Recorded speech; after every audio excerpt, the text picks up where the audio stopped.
This is your Vancouver real estate market update for November 2021, and we're getting into it right after this.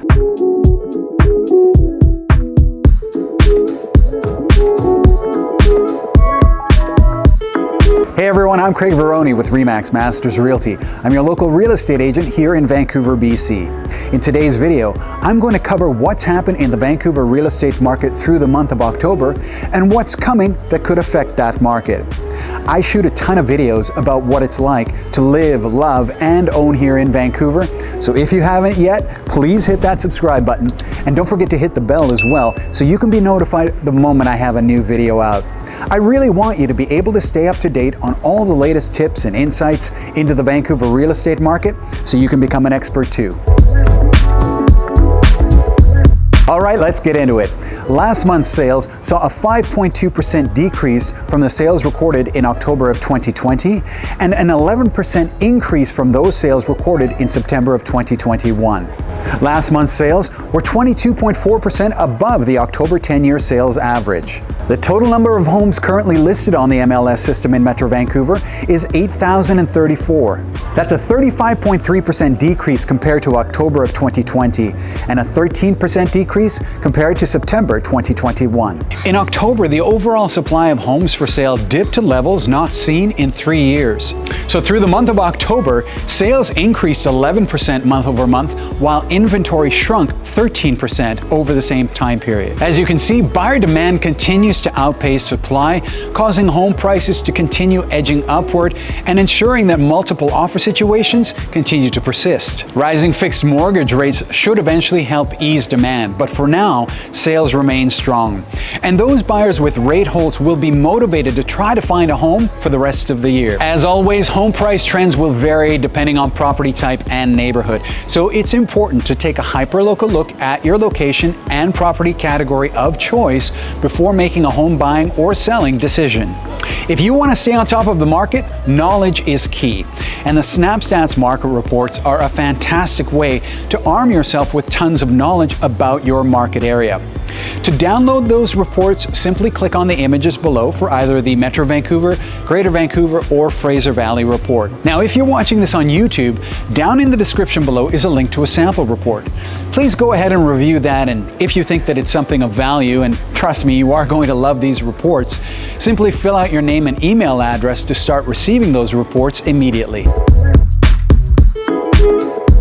The NDP government announced on November 4th that it plans to introduce legislation in the spring of 2022 with this so-called cooling off period for both resale and newly built homes. What does this all mean for buyers, sellers, and the BC real estate market in general? This is another misguided attempt at government intervention in the BC real estate market and is completely unnecessary. The government claims that it's trying to protect buyers, yet it is completely missing the mark here and will ultimately cause more problems for both buyers and sellers. The government has also arrived at this decision without any consultation with the real estate industry or other industry professionals.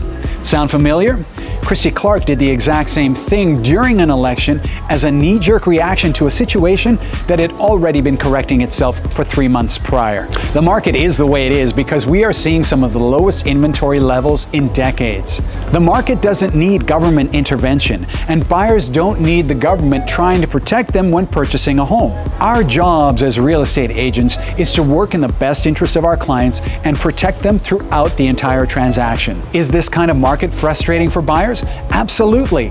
It's even more frustrating for us agents working for those buyers. The government feels that this cooling off period will give buyers time to do their due diligence or simply walk away from an offer if they feel they've made the wrong decision. This is the entire point of having subjects in a contract. Another position the government is taking is that there are too many buyers out there being forced to make subject-free offers. Look, there will always be buyers out there who are willing and wanting to make subject-free offers. Are there huge risks associated with doing so? Yes, absolutely. But it should always be the buyer's choice to decide their risk tolerance level and how they would like to proceed. I don't think any government should dictate how a seller should sell their home or how a buyer should purchase it. In order for a buyer to make an offer on a property at the moment, they have to be pretty sure it is what they want to do. The subject removal period is there for them to do their due diligence and gives them a way out of that contract should one of those subjects not be met. The government's proposal would allow any buyer to back out of a contract simply because they changed their mind.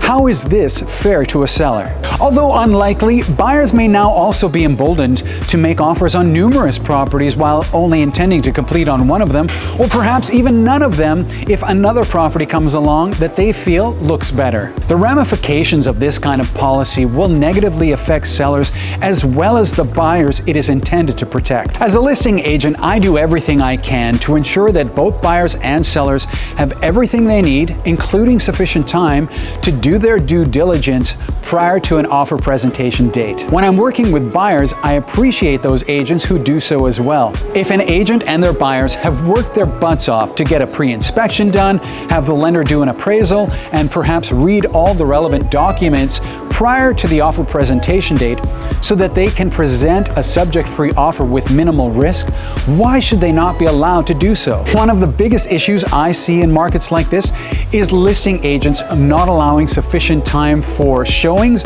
or due diligence prior to the offer presentation date. How frustrating is it to see a new home hit the market only to be told you and your buyers will only be able to see it for 15 minutes over a 1 or 2 day period if you're lucky, and then they will be looking at offers. There are so many things that can be done to make the home buying and selling process a better one, but this kind of government intervention is not one of them. Hey, thanks for watching. If you enjoyed that video and you want to learn more about Vancouver neighborhoods, I have filmed over 45 neighborhoods around Metro Vancouver, and you can check them out on this playlist right here.